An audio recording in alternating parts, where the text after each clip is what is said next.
The mist gathers around your ankles, cool and curious, as if it remembers every footstep that's ever passed this way. Tonight, the air is thick with secrets, and every breath tastes of rain-soaked moss and memories older than myth. The world hushes as you step through the tangled fringe of ancient hawthorn and rowan. Overhead, a single blackbird sings the last note of dusk, then falls silent, as if even the birds know when to hold their tongues in the presence of magic. The fog parts before you, slow and deliberate, like a theater curtain drawn back in some woodland playhouse.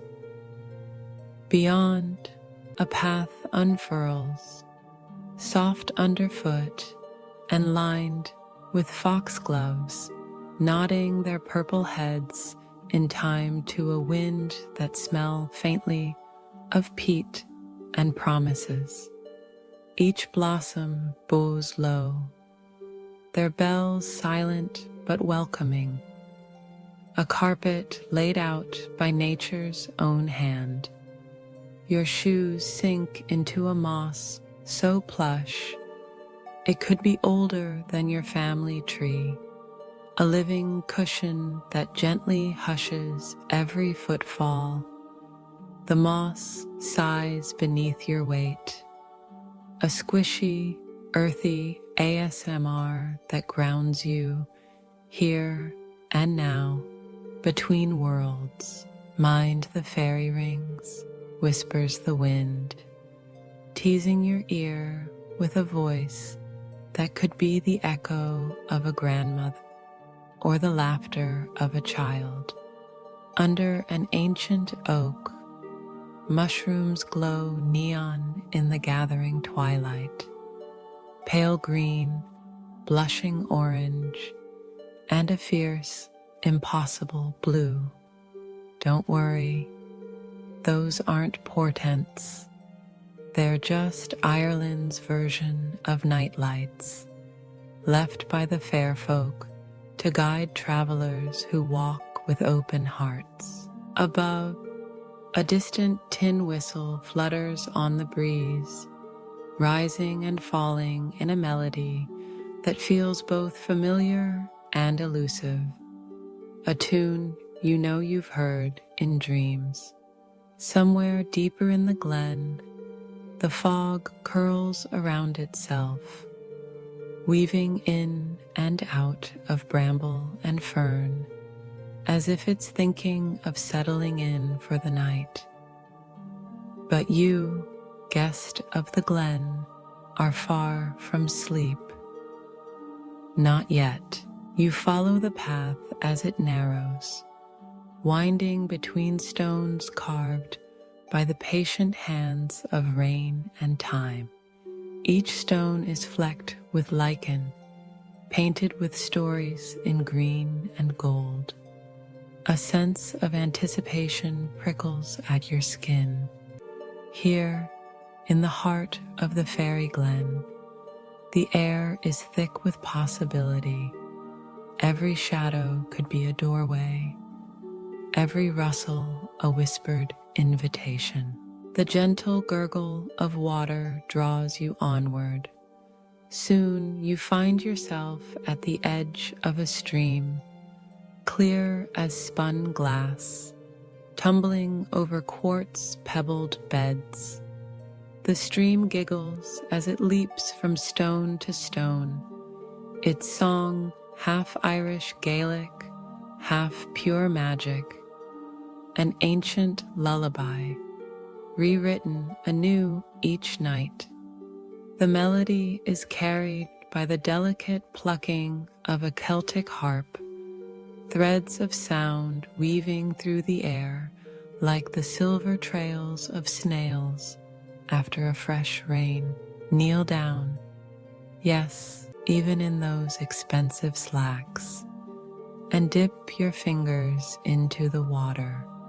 It's so cold it almost burns, a shock of wildness that wakes you from the inside out. The chill seeps into your bones, then melts, washing away the grit of the day. The endless meetings, the blue glow of screens, the weight of things left unsaid. The stream's song is a language older than worry, washing away your fatigue like it's last century's potato famine, gone, gone, and gone again. As you linger by the stream, you notice how the water catches the moonlight, fracturing it into 1,000 tiny rainbows. Each droplet becomes a miniature world, swirling with impossible colors. The babble of the brook is joined by the soft rustle of leaves, the distant call of a nightjar, and the faintest brush of something, wings, perhaps, darting just beyond at the edge of sight. A flicker of light catches your eye, darting between the bracken and the low-hanging branches. You blink, and for a moment, you think you've imagined it. But then, there it is again, a quick silver gleam, too fast for your middle-aged eyes, too bright to be anything but extraordinary. Before you can draw a breath, a tiny figure perches on your shoulder, feather light and shimmering in the half-light. Her wings flutter, delicate as the breath of a dream, and the sound they make is the purest note you've ever heard, like a harp string plucked at the exact frequency of peace. Americans, she tuts, her voice a lilting tease, always rushing, breathe, will ya? Her wings hum at 432 hertz, vibrating gently against your ear, and you feel your last bit of tension unspool and float away, weightless as thistledown. For a moment, you just breathe, deep, slow, and unhurried, as the fairy's song washes through you. Time itself seems to pause, and all that matters is this: the hush of the Glen, the shimmer of wings, the promise of rest. The fairy flits away as suddenly as she arrived, leaving behind only a faint trace of lavender and laughter. The shadows deepen, but you feel no fear. Instead, you are drawn onward towards a great hawthorn tree that stands at the heart of the glen. Its branches twist together, forming a sheltering arch.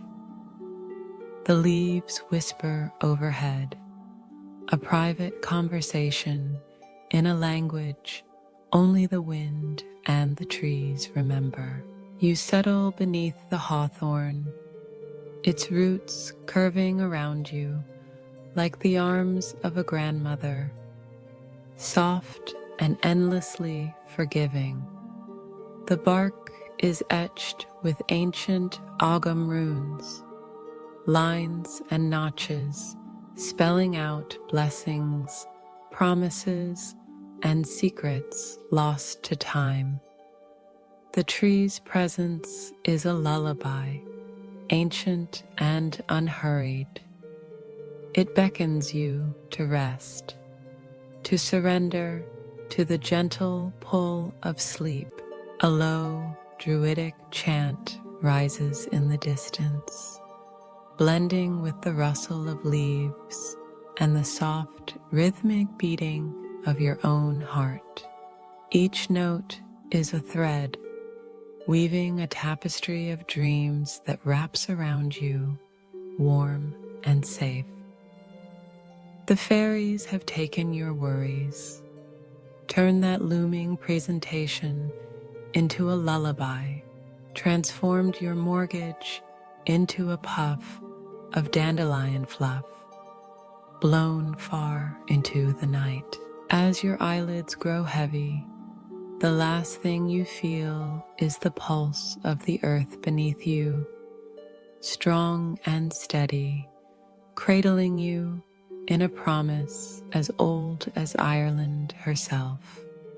Sleep now, dream deep, and wake renewed.